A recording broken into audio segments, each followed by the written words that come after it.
Hello and welcome back. Today we're going to be talking about Chinese food and the extravagant culture behind it.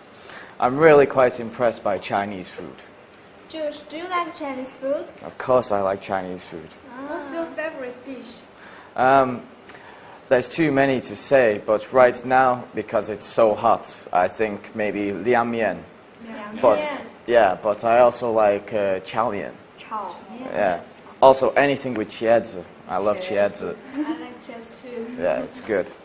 And in your country, what do people usually have for their breakfast? It depends really. If you have time, you can make something very nice for yourself. I think on Sundays, most people do not work, which is basically we just fry everything. Sausages, bacon, eggs, beans, tomatoes. We throw it in the frying pan, put it all together, and then put it straight onto a plate and give it to people. But maybe in the week, if before work, maybe just a bowl of cereal. I know a lot of children eat cereal, but I think adults tend to eat toast and coffee in the morning, something more along these lines. Yeah, in Wuhan, people like to eat hot dry noodles. Do you like it? Rigamian, I like rigamian. And I love hot dry noodle very much. Yeah. But many people told me when they first came to Wuhan, they didn't like it at all. But gradually they accept it and even fall in love with it. Maybe that is the charm of this kind of noodles. Yeah, maybe. When I first tried it, when I was introduced to it, I didn't quite like it. But I think after spending some time here, I've become accustomed to this taste, and I quite enjoy it now. Yes. And Josh, have you ever heard of the medicinal diet? Medicinal diets. Yes. I have, but I'm not too familiar with it. The Chinese doctors divide the food into two kinds, the yin and yang, and we should keep the balance of yin and yang. Ah, great. I did not know this. I don't think we have something like this in the West. We believe in eating healthily. You may have heard of junk food or fast food. We know that. Yeah. So we try to stay away from this kind of food, but it tastes so good. What we do now is try to eat healthily, and if we are actually ill, we will go to see the doctor and then take medicine. But I don't think we see food in the same way as the East does. You eat food that you think will make you healthy. We also do the same, but we don't think the food will improve our health in the same way that you think it will. Yes, the medicinal diet, I think, is a very healthy lifestyle. Wow, Josh, I think you are such an expert. But I want to ask, do people in your country believe in medicinal diet? Not quite the same way that they do over here. Like, again, we try to eat healthily, but I don't think we think the food has the same medicinal qualities that you think certain foods do. Obviously, we get some extracts from some plants or something like this to make medicine, but I think if we think we are ill, we take medicine, not eat a certain type of food.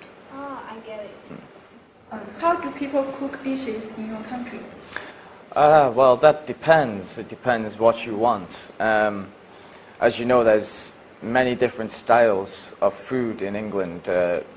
We have a great culture of immigrants, so we have many, many different types of food. We have Indian food, Chinese food, Thai food, Italian food, French food. The list goes on. So it depends what you want, but I think for most traditional English meals, you either make a broth, which is a stew. You just slow cook a soup for a long time, or you can roast a meal, which is where you base everything in oil and put it in the oven for a long time. We just fry our food. So I think these are the most English ways of cooking food, but we take a lot from a lot of other countries too. Josh, can you cook? I can a little, yes, but not great. I would not invite you to come to eat my food. But I quite like making Indian curries and stir fries. I've learned how to use quite a few more spices whilst I've been over in China. So I think my stir fries are getting better now. But maybe I can make you a Sunday roast one day. As I know, it is very difficult to cook a dish with beautiful color, aromatical smell, and tempting taste, and huo plays a very important role in cooking. What's huo? Huo cooking time and temperature is what we call huo. Controlling heat is very important. As we know, whether one can be a good chef depends on whether he can control huo. Right. So I was told there are 8 styles of cooking in China. Yes. I'm not familiar with these. They are 鲁、川、苏、粤、闽、浙、徽、湘. And my favorite is Sichuan cuisine. Sichuan cuisine. Like bean and sauce tofu. We say 麻婆豆腐 and 麻婆豆腐 boiled meat, 水煮肉. 水煮肉. Yes. I know 麻婆豆腐. Do you think I quite like it, yes. I like it Yeah, too. it's quite good. I think it's the only tofu I enjoy up to now. But I think that's all we have time for today. Thank you for watching, and we'll see you next time. Goodbye.